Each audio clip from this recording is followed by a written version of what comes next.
চন্দ্রকোনা রোডে প্রথমবার সার্বজনীন কার্তিক পুজো। এবার সার্বজনীন কার্তিক পুজোর উদ্বোধনে তৃণমূল কংগ্রেসের এসসি ওবিসি মোর্চার জেলা সভাপতি কৃষ্ণেন্দু বিশি। 15 বছর তৃণমূল কংগ্রেস কোনো কাজ করেনি, তাই ভোট টানার নতুন টেকনিক। এটি তৃণমূল মেলা খেলা পূজা নিয়েই ব্যস্ত। আমরা উন্নয়নও করি, পূজাও করি বলছে বিরোধীরা। পুজোর উদ্বোধন করতে এসে তৃণমূল কংগ্রেসের তপশিলি জাতি ও অনগ্রসর সম্প্রদায়ের জেলা সভাপতি কৃষ্ণেন্দু বিশি জানিয়েছেন যে আমরা চাই আমাদের এই পূজা সকলের অংশগ্রহণে আরও বেশি সুন্দর হয়ে উঠুক। আমরা আশা করি এই সার্বজনীন আয়োজন এলাকার মানুষের মধ্যে আরও বেশি একতা ও সম্প্রীতি বয়ে আনবে। এই প্রথম সার্বজনীন কার্তিক পূজা শুধুমাত্র একটি ধর্মীয় অনুষ্ঠানই নয়, এটি একটি সামাজিক এবং সাংস্কৃতিক মাইলফলক।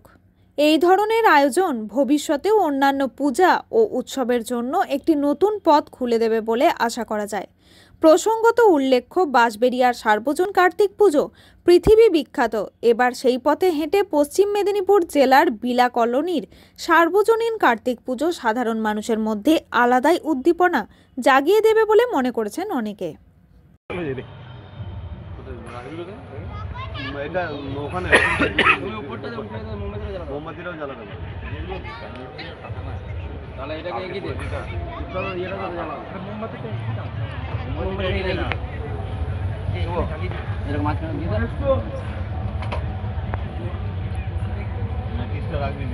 সুমন পাত্রের রিপোর্ট, ভয় টিভি, পশ্চিম মেদিনীপুর।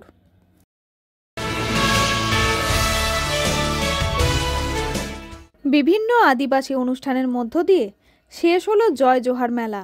পশ্চিম মেদিনীপুর জেলার গড়বেতা 3 নম্বর ব্লকের চন্দ্রকোনা রোডে বিরসা মুন্ডার সার্ধশত জন্মবার্ষিকী উপলক্ষে 3 দিন ব্যাপী জয় জোহার মেলার আয়োজন করা হয়। সোমবার ছিল তার শেষ দিন। এই দিন আদিবাসী সঙ্গীত ও বিভিন্ন আদিবাসী সাংস্কৃতিক অনুষ্ঠানের পুরস্কার বিতরণ এবং সাংস্কৃতিক অনুষ্ঠানের আয়োজন করা হয়, যেখানে উপস্থিত ছিলেন এলাকার বিশিষ্ট সমাজসেবীরা।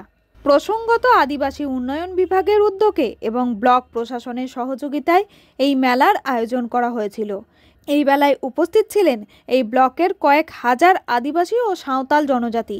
আদিবাসী গান শুনে আদিবাসী সম্প্রদায়ের মানুষরা আনন্দিত হয়। আদিবাসী গান আমাদের সমৃদ্ধ ও সংস্কৃতি ও ঐতিহ্যের একটি গুরুত্বপূর্ণ অংশ। এটি তাদের শুধু আনন্দই দেয় না, বরং আমাদের ঐতিহ্য, ইতিহাস এবং সামাজিক বন্ধনকেও দৃঢ় করে।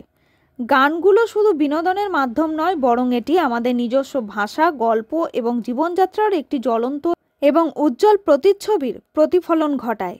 বিভিন্ন সামাজিক অনুষ্ঠানে যেমন বিবাহ, উৎসব এবং জীবনচক্রের গুরুত্বপূর্ণ পর্যায়গুলোতে গান ও নাচের মাধ্যমে আমাদের ঐতিহ্য ও রীতিনীতি পালন করা হয়।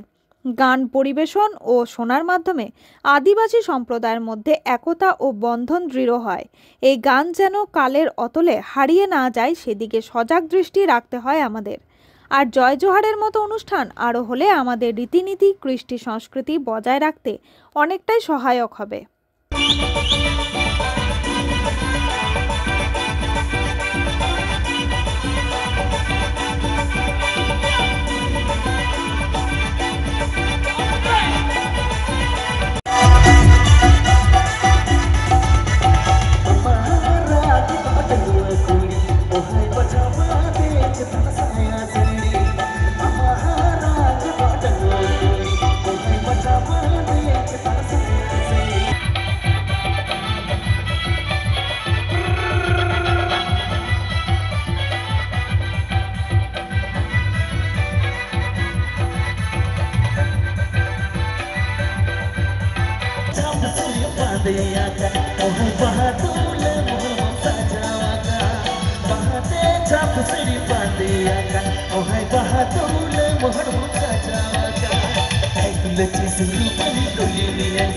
সুমন পাত্রের রিপোর্ট, ভয় টিভি, পশ্চিম মেদিনীপুর।